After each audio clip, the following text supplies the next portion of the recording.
4,43,74,523। এটা কোনো MP MLA বা মন্ত্রীদের স্ক্যামের টাকার অঙ্ক নয়, এটা হচ্ছে সেই সমস্ত মানুষের সংখ্যা যারা ব্রিটিশদের হাতে প্রাণ দিয়েছে।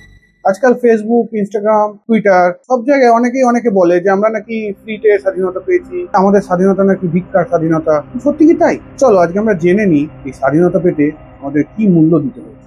আর তোমরা ভিডিওটা পুরোটা দেখো। ভিডিওটা শেষে আমরা একটা এমন বিদ্রোহের কথা জানাবো যার শহীদদের ইতিহাসের পাতা থেকে পুরোপুরি মুছে ফেলা হবে।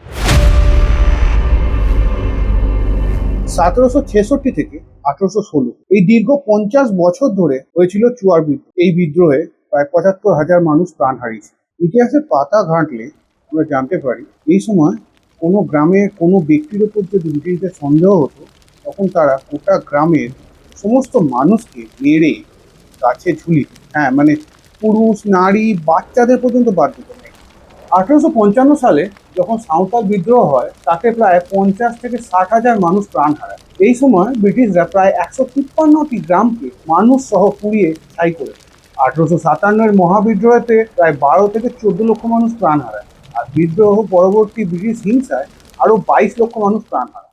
আচ্ছা, একটা কথা বলো তো, এই যে এতগুলো প্রাণের বিনিময়ে আমরা যে স্বাধীনতাটা পেয়েছি, আমরা কি তার মর্যাদা দিচ্ছি? তোমাদের কি মতামত কমেন্টে লিখে জানাও। বঙ্গভঙ্গ বিরোধী আন্দোলনের সময় 1500 থেকে 2000 মানুষ শহীদ হন। 1919-এর 13ই এপ্রিল ঘটে যাওয়া জালিয়ানওয়ালাবাগ হত্যাকাণ্ডে প্রায় 1000 মানুষ প্রাণ হারান। 1942-এর ভারত ছাড়ো আন্দোলনের সময় 15,000 মানুষ শহীদ হন। ইতিহাসের পাতা ঘাটলে জানা যায়, ভারত ছাড়ো আন্দোলনের সময় শান্তিপূর্ণ মিছিলের ওপরও ব্রিটিশ পুলিশ নির্বিচারে গুলি চালিয়েছিল। সেখানে বুড়ো, বাচ্চা, যুবক কেউ বাদ ছিল না। আজাদিন ফৌজের প্রায় 26,000 বীর সৈনিক দেশের জন্য প্রাণ দেন।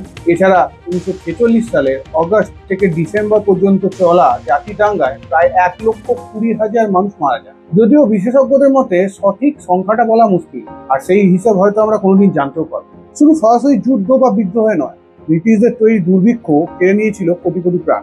চলো আমরা এই ব্যাপারটা জেনে নিই আমাদের পরবর্তী চ্যাপ্টারে।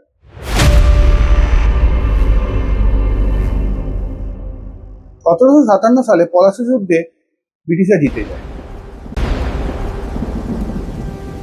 ব্রিটিশরা বাংলার ক্ষমতা দখল করে এবং তারপর তাদের পাশবিক অত্যাচার শুরু হয়। প্রথমে তারা আমাদের এখানকার চাষিদের ধান চাষ, গম চাষ বন্ধ করে দেয়। তার বদলে তারা জোর করে আমাদের চাষিদের ক্যাশ ক্রপ চাষ করতে বাধ্য করে। অর্থাৎ যে ফসল থেকে কোনো খাদ্যদ্রব্য পাওয়া যায় না, শুধু টাকা রোজগার করা যায়, যেমন নীল চাষ, আফিম চাষ।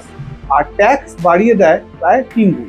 এর ফলে হয় কি, আমাদের গোটা বাংলা, বিহার, উড়িষ্যা প্রদেশে চরম খাদ্য সংকট দেখা দেয় এবং শুরু হয় 76-এর মন্বন্তর। এই দুর্ভিক্ষে প্রায় 1,20,00,000 মানুষ প্রাণ হারায়, যেটা তখনকার দিনের বাংলা, বিহার, উড়িষ্যার প্রায় 1/3 জনসংখ্যা। 1895 সালে ব্রিটিশ বড়লাট লর্ড এলগিনের রচিত দাক্ষিণাত্য দুর্ভিক্ষে প্রায় 75 লক্ষ মানুষ প্রাণ হারায়। এরপর দ্বিতীয় বিশ্বযুদ্ধ চলাকালীন ব্রিটিশ প্রধানমন্ত্রী চার্চিলের সৃষ্ট 50-এর মন্বন্তর বা 50-এর গণহত্যায় প্রায় 50 লক্ষ মানুষ প্রাণ হারান। এছাড়াও দেশভাগের সময় প্রায় 10 থেকে 12 লক্ষ মানুষ প্রাণ হারান। কিন্তু এই হিসাবের বাইরেও কিছু মানুষ আছে, কিছু বিদ্রোহ আছে যাদের ইতিহাসের পাতায় ঠাঁই হয়নি। তাদেরকে জোর করে মুছে ফেলা হয়েছে ইতিহাসের পাতা। চলো আমরা পরের চ্যাপ্টারে তাদের ব্যাপারে জেনে নিই।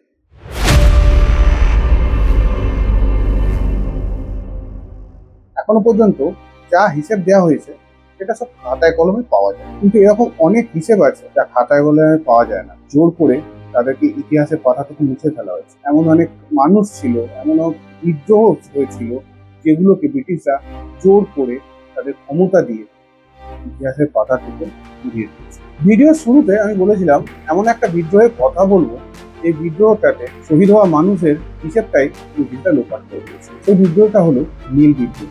এই নীল বিদ্রোহ ছিল ভারতের স্বাধীনতা সংগ্রামের ইতিহাসে অন্যতম রক্তাক্ত একটা বিদ্রোহ। কিন্তু শুনলে অবাক হবে এই বিদ্রোহে যে কতজন মানুষ মারা গেছিলেন, কারা শহীদ হয়েছিলেন, ম্যাক্সিমাম হিসেবটাকে ব্রিটিশরা লোপাট করে দেয়। কোনো ইতিহাসের পাতা, কোনো নথিতে এই নীল বিদ্রোহের শহীদদের সম্পর্কে প্রপার কোনো ইনফরমেশন নেই। যেটুকু ভারতীয়রা লিখে গেছে মূলত এই বিদ্রোহের যারা নেতা ছিল তাদের সম্পর্কে, সেটুকুই আমরা জানতে পারি। এই বিদ্রোহে জনসাধারণ চাষাভুষো মানুষরা যারা অংশগ্রহণ করেছিলেন তাদের ব্যাপারটা আজও খুঁজে পাওয়া যায়। যেমন হিসেব পাওয়া যায় না ব্রিটিশ পুলিশের হাতে গায়েব হওয়া বিপ্লবীদের, হিসেব নেই সেলুলার জেলে হারিয়ে যাওয়া দেশপ্রেমিকদের, হিসাব নেই সেই সমস্ত মানুষের যারা দেশের জন্য প্রাণ দিয়েছে।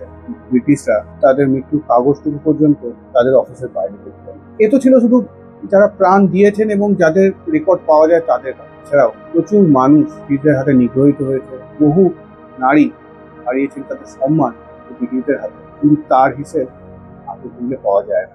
তাই বলছি, তোমাদের সামনে যখন কেউ বলবে এই স্বাধীনতাটা ফ্রিতে পেয়েছি, এটা ভিক্ষার স্বাধীনতা, তোমাদের কাছে একটাই রিকোয়েস্ট, তাদের সামনে এই পরিসংখ্যানটা, এই ভিডিওটা একবার একটু তুলে দিন। তবে তাদের জানা দরকার আমরা কি মূল্যে এই স্বাধীনতা পেয়েছি। মনে রাখবে আমাদের পূর্বপুরুষরা অনেক রক্ত ঝরিয়ে এই স্বাধীনতা অর্জন করেছে। তাই এই স্বাধীনতা যাতে থাকে, একে রক্ষা করার দায়িত্ব কিন্তু আমাদের।